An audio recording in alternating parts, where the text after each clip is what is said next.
Hi guys, welcome to Unacademy. I'm Sundeep Kaushal, and today I'll discuss a detailed strategy for mains of 2017, both general studies and political science, which was my optional. Also, if any of you guys would like to become a part of Unacademy and help in this social initiative, then you can follow the link in the description box below and become a part of Unacademy. So before I begin, just a basic introduction about myself. I've done my graduation from IIT Delhi, BTech in Civil Engineering, and in this year's 2016 Civil Services examination, I got a 174 rank, and it was my first attempt as well. So I feel quite lucky in that sense. So before I begin with the strategy, basically, let me just point out a few things. This strategy that I'll discuss about, it's one of the many strategies that can be followed. Many people, many successful people will tell you very different strategies, all of which can, independently be successful. So sort of you have to build your own strategy for this, and all different strategies, all of them can work quite well, okay?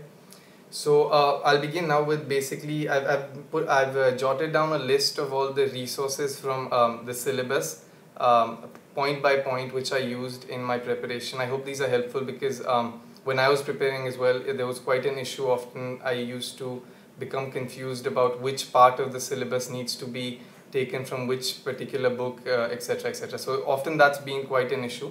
So I hope this is helpful for you. So let's begin basically with General Studies Paper 1, the history portion.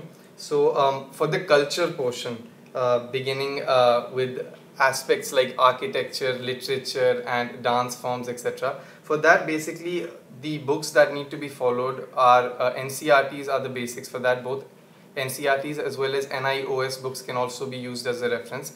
And for that, basically, class 11 was the specific book which I used in my early part of the foundation for that aspect, which is Introduction to Indian Art.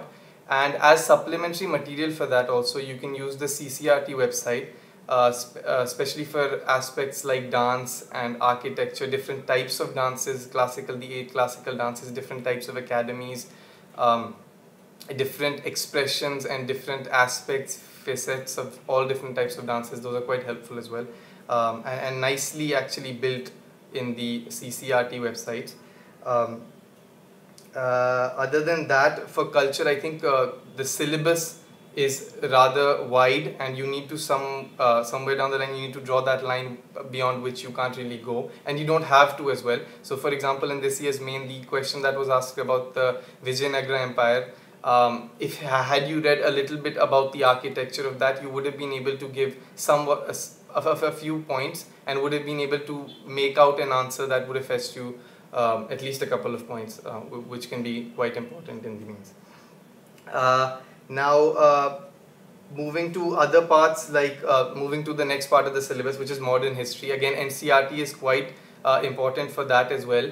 I did read Bipin Chandra as well once. However, both for modern history and the next part of the syllabus, which is freedom struggle, I think that Spectrum, A History of Modern India by Spectrum Publications is a very useful book for that particular part of the syllabus. I did read Bipin Chandra once as well. However, I feel that it's very lengthy and often can be very difficult to revise towards the end of the syllabus. So in that sense, having a properly structured book like Spectrum can be quite helpful, because towards the rare end of the preparation time, it's very difficult to really go through books, make notes, and take that time to actually revise them. So I think the summary that's provided at the end of Spectrum is quite helpful for both parts, but NCRT still can be used for reference, at least in the basic part of the syllabus. Then moving to post-independence, for that, India Since Independence by Bipin Chandra is quite helpful. Again, you'll think it's quite long, but in that book you don't have to follow all the and you don't have to go through the entire book. Chapters 6 to 12 are the only chapters actually which are required from that book, which are not very lengthy, and they give you a good understanding of exactly what's happened post-independence in India in terms of the wars that we had with some of the countries, with Pakistan, China, etc. The internal reorganization of states, the sort of politics that was going on during that time. So all those sort of things are quite important in terms of that as well. Then moving to world history, which is after that. So basically, I'll just first go through the syllabus and tell you which resources are essential, and after that, if there's any questions, I'll be happy to answer those. So world history, because my optional was political science, so I went into world history with quite a lot of depth. So I found the Norman Love book of Mastering Modern History was quite helpful in that sense, because I had to get into a lot of depth. So I felt that that book was more relevant for me. But that book is also just as relevant for mains, although it could be a little lengthy. So if somebody is looking to have a little smaller book which also covers most of those things, then Arjun Singh's book is also quite helpful for world history. But again, I feel world history is something that should be done in depth, because considering that generally 3 to 4 questions are asked from world history, I feel that those questions, if you know, even if you have a really not surface but a little bit of a mediocre level of knowledge about it, I think you can really answer them, and that can be quite helpful in me. So also, it's, you know, for most people world history is quite interesting, or maybe that might have just been because of my optional. Then moving to Indian society, I'll come to geography for people that ask about geography. I'll come to that in a second.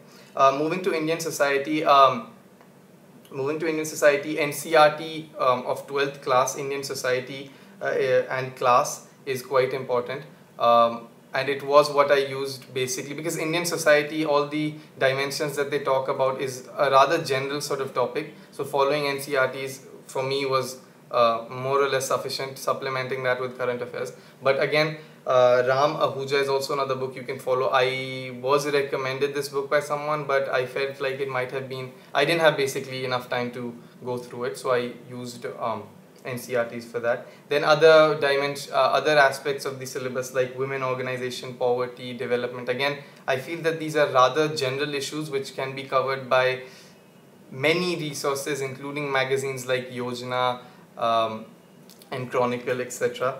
However, supplementing that with Vision current affairs notes, the monthly current affairs notes to be particular, is quite history. Then moving on to other parts, which is globalization, which is also part of the first paper. Again, needs to be supplemented with current affairs because it's a very contemporary sort of issues, post-91 effects on the Indian society, from elderly to nuclear families to moving from rural to urban areas. All of these things, you know, they need to be supplemented with all the current affairs that are happening nowadays. But other than that, Ram Ahuja has also written a book which talks about a more depth sort of analysis of what happened, the effect of globalization on Indian society, poverty, development, etc. So that can be followed if you want to go into a little bit of detail. But otherwise, it needs globalization again just comes together as a part of the syllabus from the earlier parts, which is poverty, development, and the 91 reforms. Then another part is communalism, regionalism, and secularism. So for this, I personally felt that just basic researching on the internet was really helpful, and that too from Wikipedia. I just found these 3 terms on Wikipedia, looked at them in a little bit of detail, and then saw in the current affairs that I used to read both from the Hindu, Indian Express every now and then, and Vision current affairs. I used to just supplement that with that. So what's happening recently in Indian society, and supplementing that with the actual definitions of these terms. So basically what I mean to say is, for example, with communalism, you need to actually relate that to the Babri Masjid, Ram Janmabhoomi dimension. You need to relate the regionalism aspect with the Naxalism sort of dimension, the unemployment and the rural-urban migration. You need to again link the secularism aspect with the recent developments that are happening across the country due to different beliefs, etc., etc. And other than that, I also used a little bit of IGNU notes, very cursory and surface level reading, but again that can be supplemented with the Wikipedia notes that I was talking about. Now moving to geography, which is quite important, in fact very important from the last couple of years if you look at the questions. So world physical geography to begin with. Certificate Physical and Human Geography by Goch and Leong is the benchmark book for most part of geography, including world physical geography. Other than that, NCERT class 11 notes can be used. Class 11 Fundamentals of Human Geography, of Physical Geography is also another reference that can be used. Although I feel that I didn't read the NCERT book, I only read the Certificate Physical and Human Geography, but a couple of my batchmates or my friends had read the NCERT book as well, and they felt that after reading the NCERT books, they were better able to understand the Goch and Leong's book. But I feel that book, from its very onset, is also quite basic in its understanding and explanation, so that can be understood if you start off with that book as well. Then distribution of natural resources, again a sub part of the geography syllabus. This I think can particularly be done by NCERTs alone, and I did use the NCERTs. I downloaded the NCERT books from the online website, and the class 12 NCERT books, Human Geography and Indian People and Economy, I think those are more than sufficient for both parts of the syllabus, from the resource locations to primary, secondary, tertiary industries, all of those dimensions with transportation links, coastal cities, etc. It's very, very well covered in those two books. But again, if you want to go ahead and extend or dive into a little more depth, Geography of India by Majid Hussain is also quite good. But I didn't do that because didn't have enough time. But I think the NCERT's books should be more than sufficient. People who are preparing for this year's exam, I think there's really not enough time for you to go into Majid Hussain.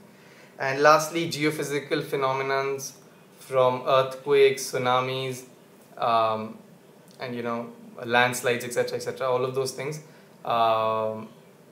Goch and Leong's book is again the benchmark and more than sufficient for all of those geophysical phenomena, and nothing else needs to be covered other than that. So that's GS syllabus paper 1 basically.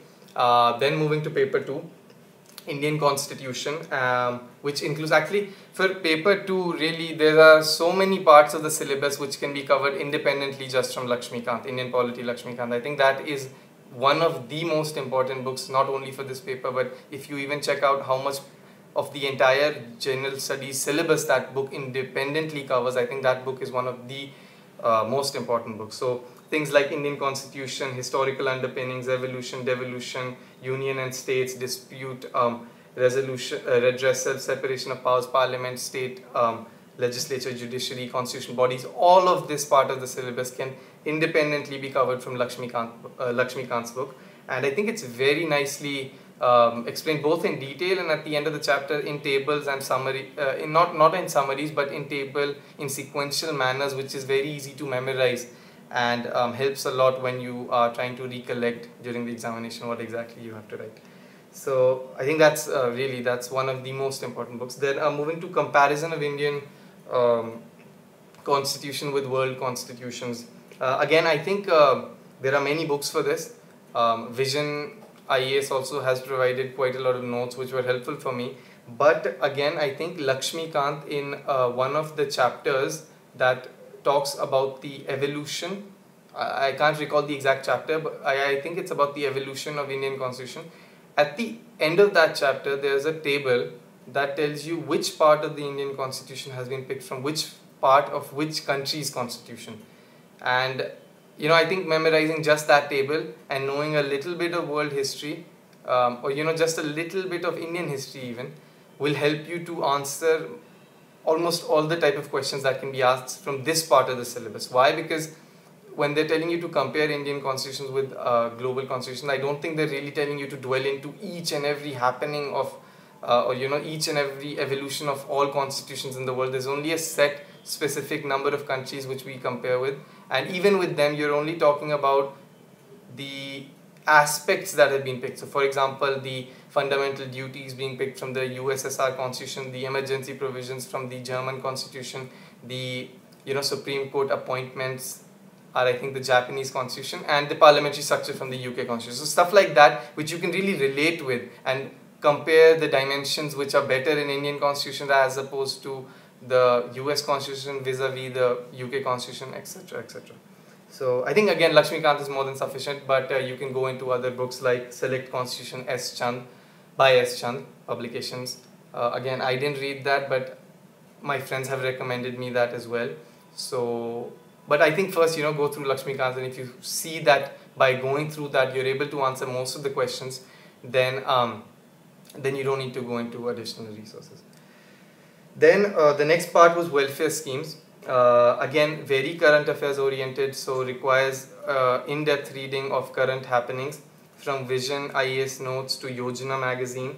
And lastly, for this part of the syllabus, I felt that just browsing through the internet on important aspects is also very helpful. So like some of the schemes that have recently come in, like the Beti Bachao, Beti Padhao, Sukanya Samriddhi, Make in India, Startup India, etc., etc. All these schemes that you feel are very important, and you can feel that they're important because they keep repetitively coming in the newspapers, or you keep seeing the Prime Minister in some of his speeches mentioning them, or there's something that's always going on with those schemes.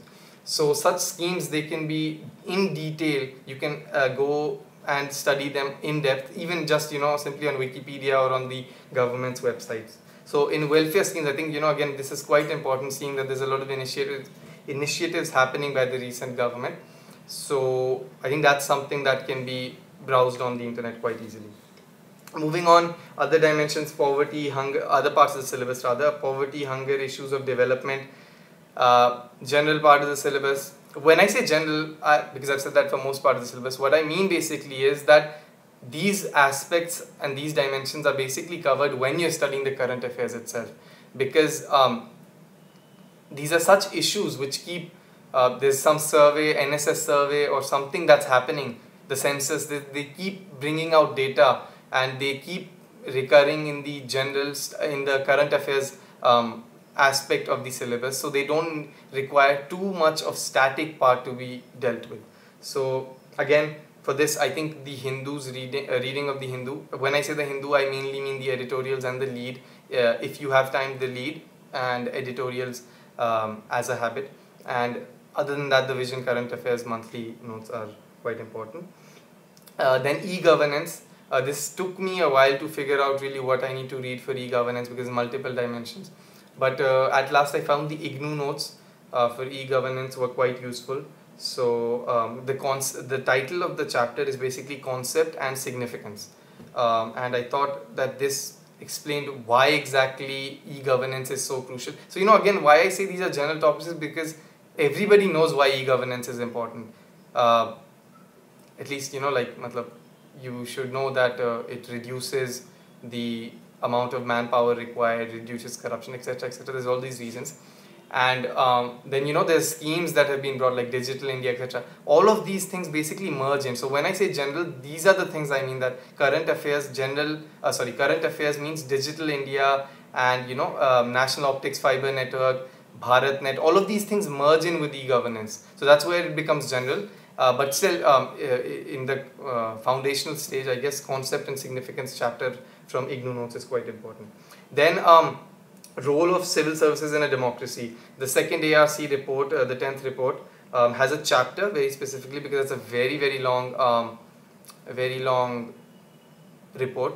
So refurbishing of personnel administration. This is the chapter 4 in this report. And it's very, very, very helpful when you talk about the civil services and the importance of administration in a democracy.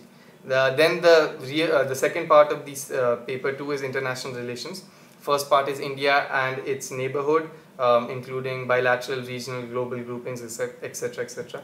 So seeing that my optional was political science, again I went a little bit into depth with this part of the syllabus, but even for the general studies, I think the MEA, Ministry of External Affairs website, is sufficient really when you deal with independent countries like India, Afghanistan, India, US, India, Russia, India-China relations. All of these are given from a historical, cultural, there's all these dimensions, that have been mentioned. So if you, for example, open the India-Afghanistan relations PDF on the Ministry of External Affairs website, you see the economic relations, you see the political relations, you see the security dimension, the importance of Afghanistan, in India's security from the dimension of strategic depth, etc., with respect to Pakistan, etc. And then you see that India, all the projects that India has been doing in Afghanistan, from the building of these roads to schools to dams to parliaments, all of these things. So I think just by going through those PDFs, you will be able to get both the neighborhood as well as other bilateral and global groupings. Then effect of policies of developed and developing countries on Indian diaspora and interests of India. Now again, this becomes very current affairs related. For example, when you're talking about these interests, we're talking about things like the H-1B visa with the Trump administration. We're talking about the immigration issues with the European Union or the United Kingdom. We're talking about racist acts happening in Australia. We're talking about, you know, Nitakat laws in Saudi Arabia and the West Asian Indian labor force. So all of, or even the Qatar recent crisis that's happening with respect to isolation of Qatar by the Gulf Council. So all of the, because there's a lot of expatriates, right? So all of these things from a very current affairs point of view, as well as maybe, you know, a little bit of the static part can be the post-liberalization, the opening up of the Indian economy and foreign investment required, and the policies of other governments, free trade agreements, all of these things which are affecting Indian interests. But again, it will be related, especially seeing that the recent syllabus of, or the recent questions of the UPSC have been coming from a very current affairs dimension. I think those are the aspects one should follow. Lastly, the last part of the syllabus is important, global institutions like UN, WTO, IMF, etc. And I feel that the internet, again, you know, that's more than sufficient for this as well. Wikipedia will give you analysis, a breakdown of the structure, analysis, everything of the UN, which will be able to easily cover you through the syllabus of the general studies.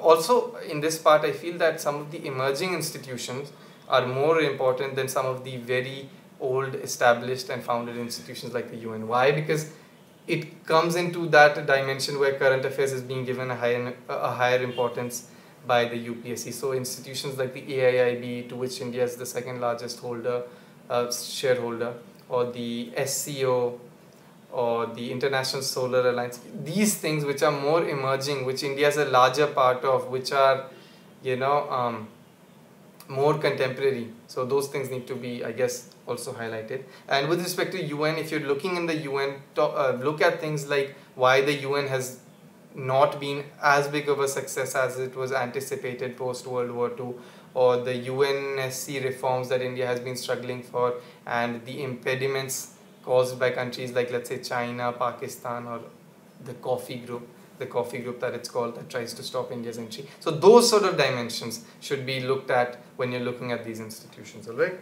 So that's GS paper 2. Then GS paper 3, which is basically more on economics.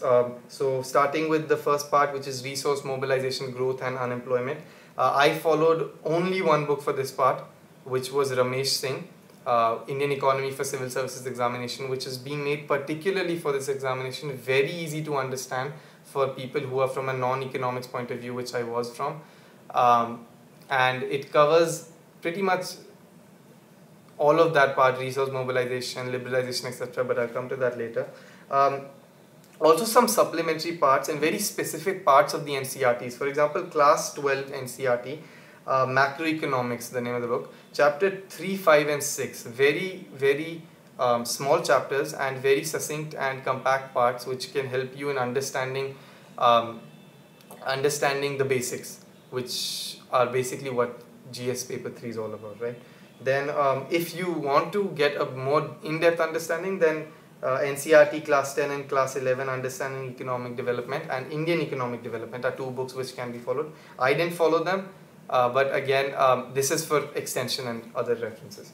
Then inclusive growth, next part of the syllabus. I read the summary of the 12th five-year plan, which talks about faster, more inclusive and more and sustainable growth. So that's really where the idea of what really inclusive growth is comes into detail.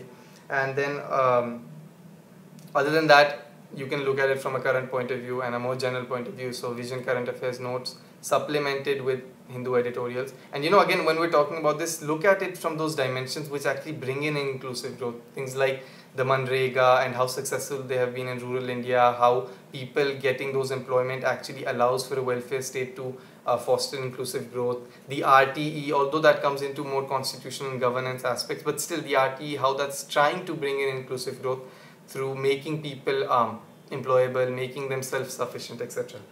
Then government budgeting. The book that I just mentioned, NCRT Class 12 in Macroeconomics, Chapter 5 is complete and sufficient for this part.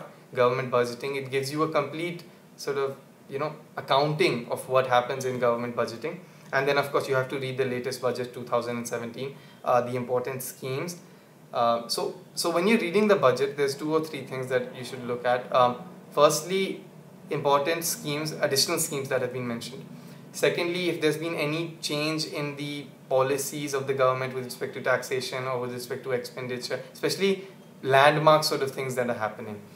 And then just look at a little bit about this schemes like Manrega or schemes like agriculture, irrigation, etc., which are important for the Indian economy. If the funding has been increased or decreased with respect to education and health as well. So because if you know if it's been increased or decreased, it gives you a sense of the objectives or the motives of the government, and that allows you to answer questions or at least conclude questions quite nicely and neatly. I'll talk about answering the answer writing part in the last part. Okay. Then cropping patterns.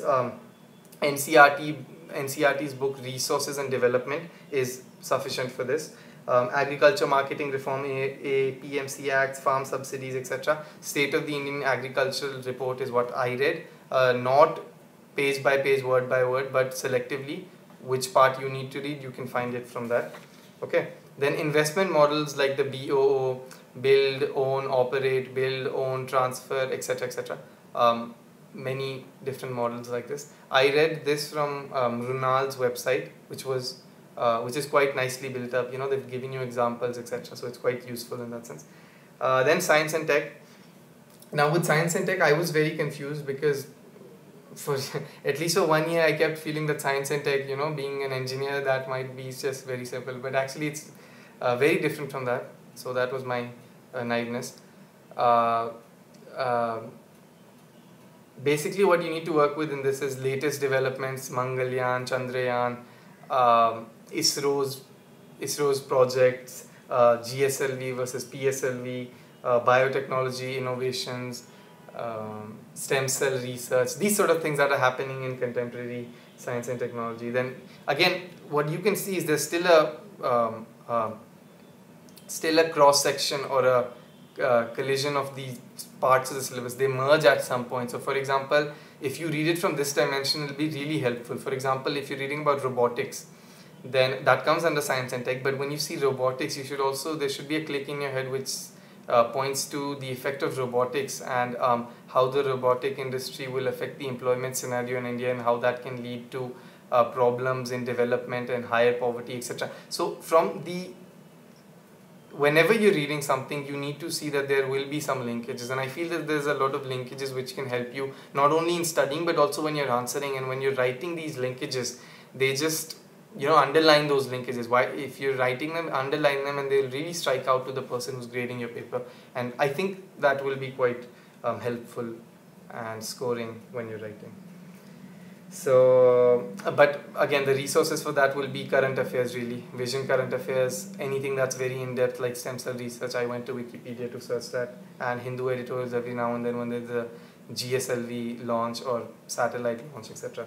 Then disaster management, the study notes of Vision IAS, I got those from Rajendra Nagar. They were perfect, and pretty much whatever I studied for that came from that. Then the last part is security. Now, with security, the syllabus is rather spread out. So you need to think of internal, external, Naxalites, Kashmir, cyber security, social media, all of these dimensions which are in any way harming the state, which has also been mentioned actually in detail in the syllabus. So you can see that. But with contemporary initiatives like there was integrated action program or integrated action civil program in the Naxalites hit areas. There was a particular scheme with respect to that. With Kashmir, you can, there's a lot of issues going on with the bordering states in Kashmir, and also with our other borders in Nepal, ITBP, with respect to China, respect to Burma, Myanmar, and all of that. So our Navy and the Indian coastal area, which agency, Indian Navy, or is it the Coast Guard, all of these things, which actually secures which part of the coast, and what are their responsibilities, what are their specialities, who recruits them, who is under Ministry of Defense, who is under the Ministry of Home Affairs, the paramilitary forces, all of these dimensions again. Understanding those is quite essential. So Indian National Security by Kanti Bajpayee and Harsh V. Pant is what I basically consulted for this. And yeah, that's paper 3 for you. And then paper 4. Now paper 4 is very, very important. I think why? Because 2 reasons for that. One is it's quite scoring. Almost everyone gets very high marks in this. So you can get low marks as well, right? But everyone can potentially get high marks in this if they properly prepare for this. And second is the syllabus is not that wide actually if you know what to study. So I think for this there are 2 parts. One is the basics, going from definitions of what is attitude, what is aptitude, what is ethics, what is all of those things, moral integrity, all of those things. So those are the basic definitions and basic aspects of what this paper is about. For that, lexicon is a complete package. I think studying that in itself is sufficient. And any other thing like political leaders, etc., etc. Political thoughts or political ideologies, if that's also a part of the syllabus. So those can be consulted from the internet. Really, you don't need to go into too much depth. But I think lexicon in itself is a complete package and more than sufficient. And the second part is case studies. Now, with respect to case studies, what you need to think, I think what you need to do is you need to go through the case studies in the test series given by coachings like Vision IAS, GS Score, Insights, etc. Now, when you're going through these case studies, what you need to see from the test series, basically, solutions of the test series, is the methodology in which they've answered. So whenever you're seeing a case study, there's a particular methodology which you should follow. So there's a recommended, of course, methodology. There's not a perfect methodology. Nobody knows if that's the perfect one, but it's potentially the best one that the coaching institutes give you, because people who write in that manner are able to score quite nicely. So the methodology that they show you is generally, it goes in the following manner, that when you read a case study, you start with the stakeholders. Who is the stakeholder in that? Then you talk about the ethics or the morality, the ethical dilemmas that are involved, like honesty versus helping the poor, something like that. It always comes in. So ethical dilemmas would be second. Then the potential options that you have. Then the pros and cons of all those options. And finally, then the option that you would take and why that's the best option. And yeah, so that methodology can actually be understood and analyzed and properly cemented in your answer writing once you go through the test series. So I think that's basically for GS4. There's not a lot to it, but that's very crucial, these 2 things. One is lexicon and second is test series. Now, in broad, I think in general in the test series, I think I followed 2 test series in general. One was Vision IAS, which I followed. I took 2 test series of this for 2 years basically, and GS Score every now and then you can get the papers and the solutions from Rajendra Nagar. So for this, I'll tell you basically why this is helpful. It's helpful in 2-3 dimensions. Firstly, it gives you an idea of how to manage the time when you're answering the questions in 3 hours, because you need to be ready for quite a lot. Quite often there's not 20 but 25 questions. And so I had prepared that if there'll be 25 questions, there's a certain point after which each question needs to be left. And conclusions need to be sometimes avoided, etc. So that time management comes with going through these test series. That's number 1. Number 2 is it allows you to really understand which part of the syllabus you're weak in and which part needs to be further developed, and which part are your strengths, etc. Stuff like that. That's the second reason why this is very important. Then another thing, number 3, is the sequence in which you write. Every question that you're answering, You start with an introduction, you give the points, and then you conclude in a manner which is, somewhat on both sides, yet reflecting an optimistic point of view, which gives a stand, but doesn't take a rigid or a very hard line sort of stand. So that sort of habit of going in that sequence, concluding with a not open-ended, but both-sided, leaning towards an optimistic end, and the government, what they should be doing, what they are doing, as well as what they need to do in order to improve the objective of, in order to improve the current scenario. Those schemes that are being used need to also be mentioned somehow in the conclusion. So this sequence of answer writing comes only with going through the test series. So again, that I think is also another reason why this is very important. And lastly, it also gives you an idea of the manner, the word choice, the expression, etc., which needs to be dealt with in the mains syllabus. So I think again that's very important with respect to that, because another reason for this is that when we are preparing, so when I myself was preparing for the prelims, it's a very different mindset with which you prepare for the prelims and for the mains. So I think the test series really breaks that mold and is able to transform you from that first to second level. And often people also do this, I also did this, which is that you give the test series in the very offset. So for example, you can start with the test series right now and see that where you stand, and often that can be quite depressing, which it was for me as well, because you might not score very well, or you might see that you're not able to even finish the paper, or even half the paper sometimes, right? So that gives you an idea of what you really need to do in the next 2 to 3 months. So that eye-opener sort of thing, and that's what I'm talking about. So and other than that, some other important points, which I felt are very important when you're answering is, so firstly, you need to, when you in the test, in the final mains, you need to answer all the questions. You need to make an attempt to answer all the questions. Now, of course, you can't write complete irrelevant stuff. They're asking you about FDI and you start writing about, something like Indian culture and architecture. You can't do that. But to some extent, you need to answer each question to the extent that you can. So this year, for example, there was a question on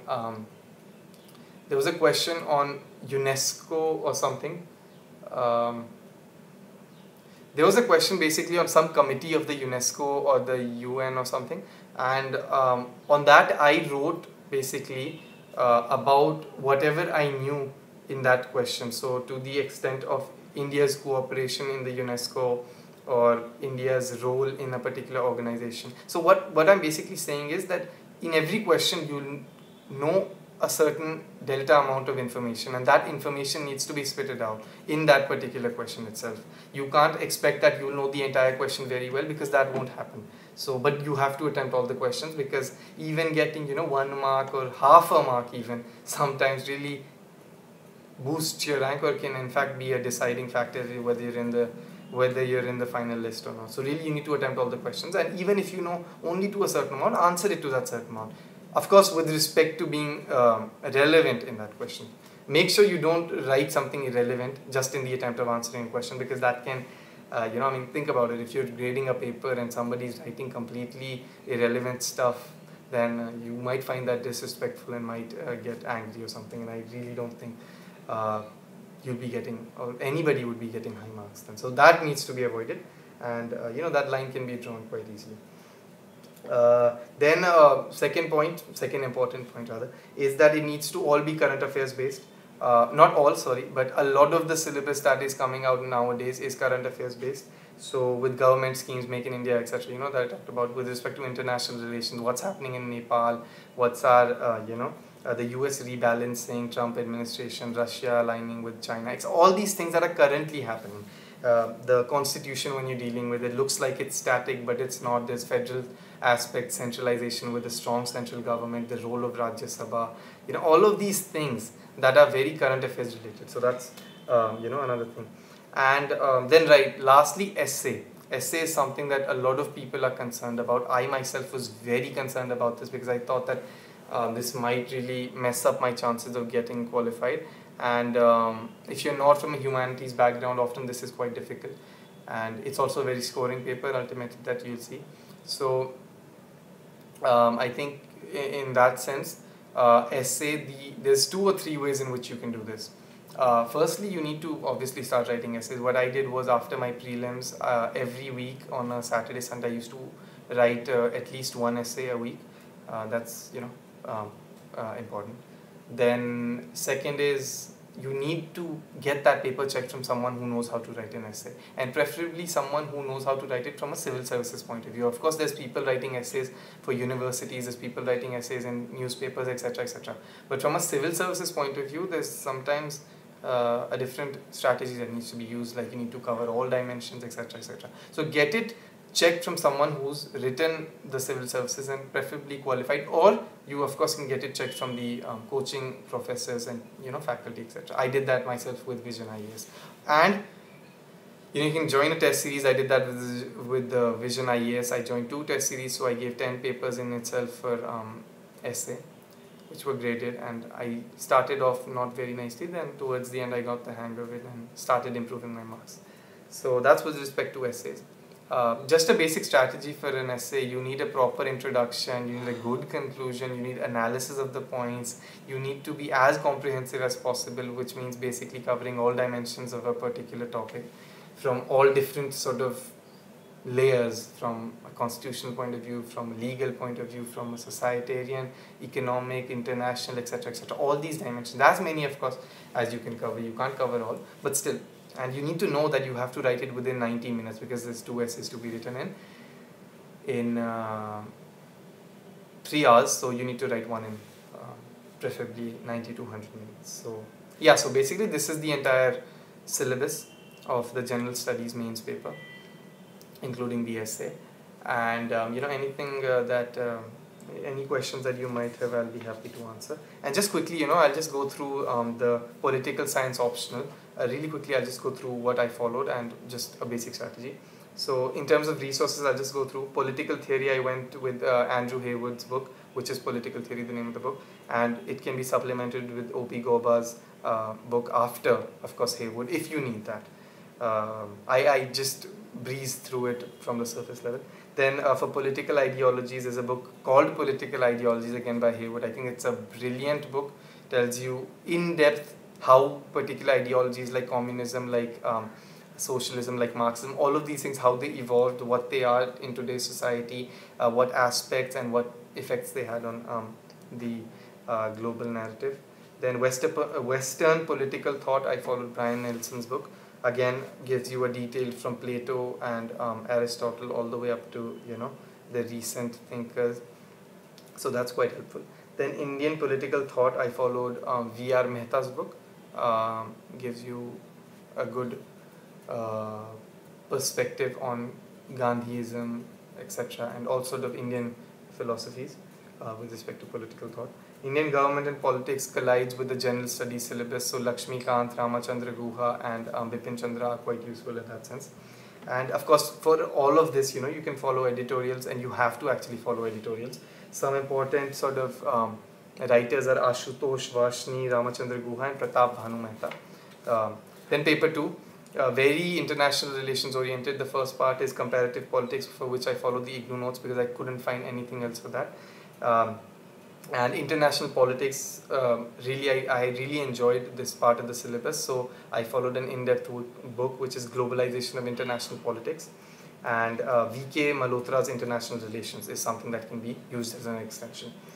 Lastly, again for this as well, you need to use recent examples. So for example, changing US, China, Russia triangle, stuff like that, which is really having an effect on global politics and international affairs in general. That can be supplemented with what's the static part of that syllabus, like realism, like classical idealism, all of those things, international policies, ways of thinking of international politics, and the current politics which is actually using those ideologies to handle their international and foreign policy.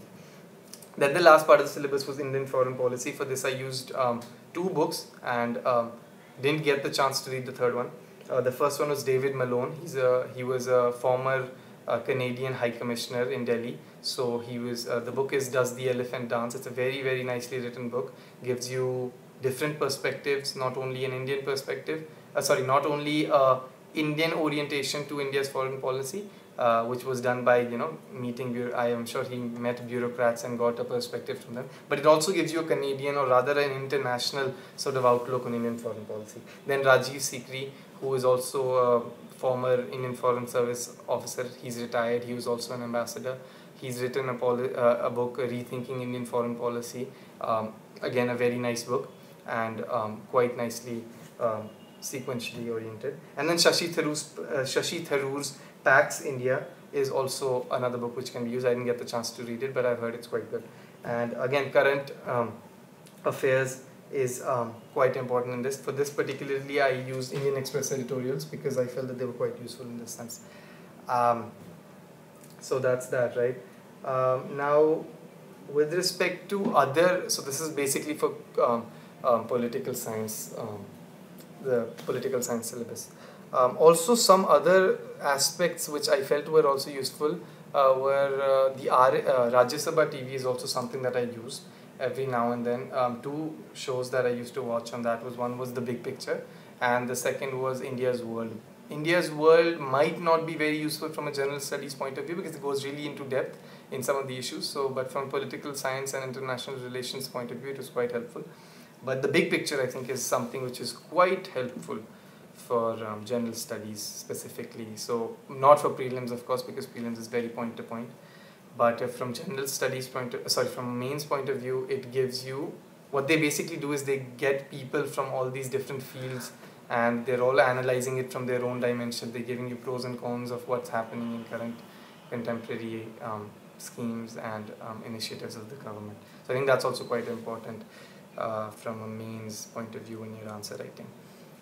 So yeah, basically that's the entire syllabus, and I think if you go through these resources, supplement them every now and then with current affairs and revise the current affairs as well as some of the notes that maybe you might have made. I didn't get a chance to make a lot of notes, but the small notes or the small points which I thought would be very helpful when you're answer writing, like facts, like key figures, key institutions, key people, key organizations, all of these things I used to make very small notes of them or sticky notes, and then those can be used when you're answer writing basically, not only in the general studies but also in the essay. When you're writing, it's very impressive when you give figures from, let's say, the budget, particular figures, or for example when you're writing about climate change, or you're talking about depleting conditions for agriculture or land degradation, you're talking about figures from, let's say, organizations that have said that the groundwater in XYZ state is depleting by XYZ centimeters or meters,